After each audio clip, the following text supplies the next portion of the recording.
Café? Café.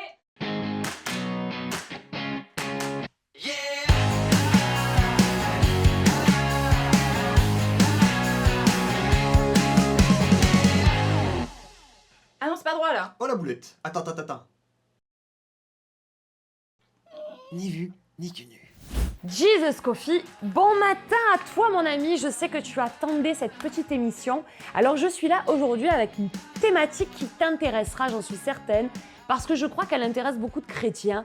On se pose toujours la question sur la volonté de Dieu pour nos vies.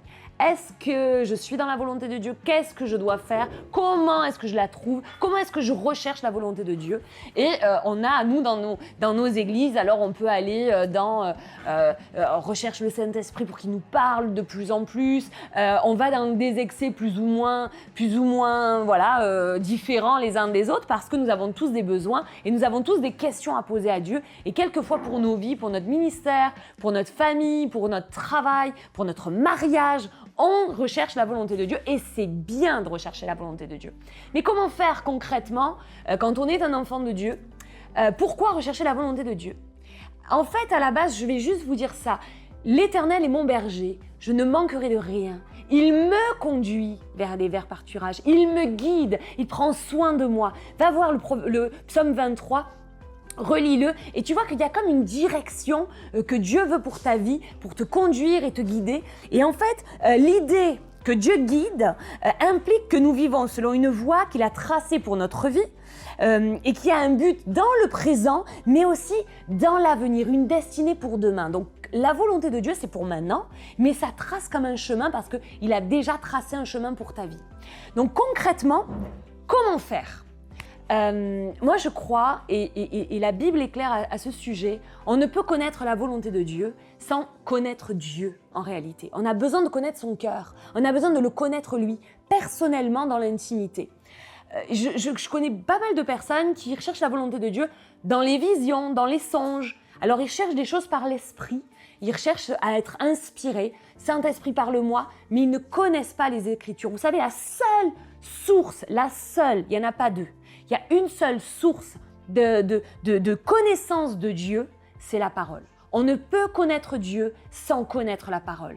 Et on ne peut connaître la parole sans la lire, sans l'écouter, sans être enseigné par elle.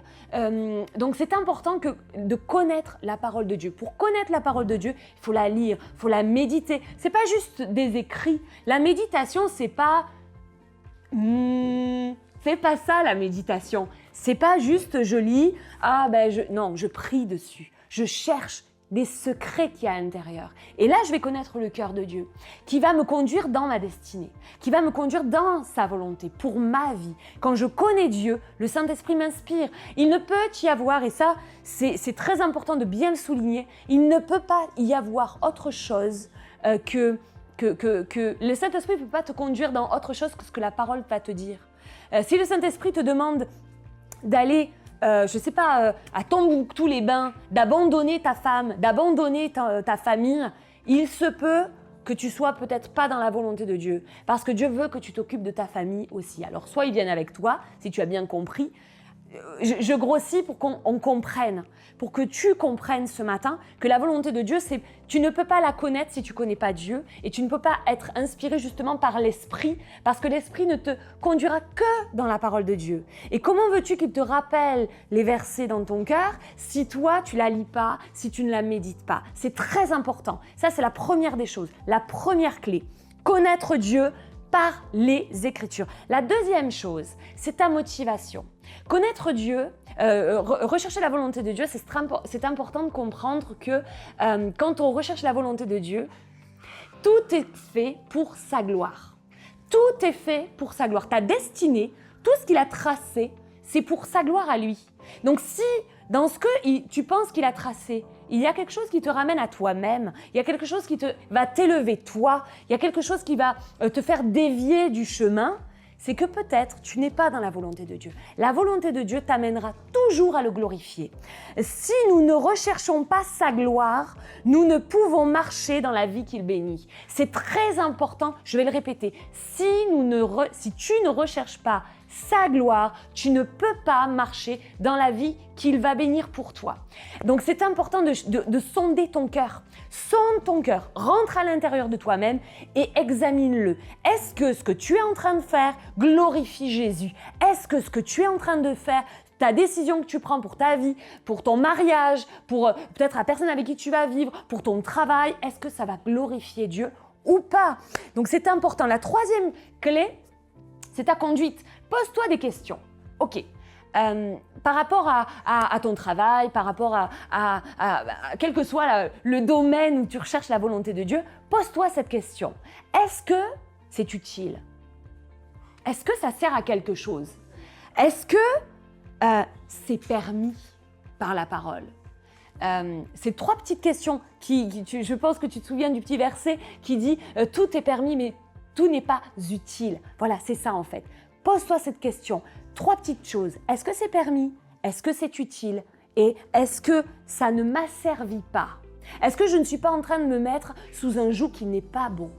Donc ça, c'est des choses qui vont t'aider à marcher selon la volonté de Dieu, à la trouver. On recherche toujours, on attend toujours d'avoir des visions, des portes de machin, on pose des toisons l'une après l'autre. Mais vous savez, tout est écrit dans la parole. Dieu, à un moment donné, si tu vas commencer à dévier consciemment, il va peut-être essayer de te rattraper au début, mais si tu persistes dans ta voie, il va te laisser. C'est pour ça que c'est important aussi de bien sonder ton cœur et de chercher aussi à identifier notre propre volonté. Parce que des fois, le Seigneur va te ouvrir une porte parce qu'il veut que tu prennes ce chemin-là, mais ta propre volonté dit « Non, ça ne m'intéresse pas, je n'en ai pas envie ». Tu as le droit, mais est-ce que c'est bon pour ta vie? Je ne suis pas sûre parce que Dieu a le meilleur pour toi. Donc en conclusion, 3 principes. Connaître Dieu par la parole, sonde ta propre motivation parce que le but c'est de glorifier Dieu. Et la 3e, vérifie ta conduite. Va marcher dans ce qui est permis, utile et ne t'asservit de rien. Et en terminant, je vais juste te dire ça. Pose-toi ces 2 questions. Est-ce que cela va permettre de glorifier Dieu? Est-ce que le choix de mon conjoint va permettre de glorifier Dieu dans ma vie? Est-ce que le choix de ce métier-là va permettre de glorifier Dieu dans ma vie? La 2e chose, est-ce que cela est conforme aux Écritures? Est-ce que je ne suis pas en train de m'éloigner de ce que Dieu veut, de ce que Dieu a écrit pour ma vie?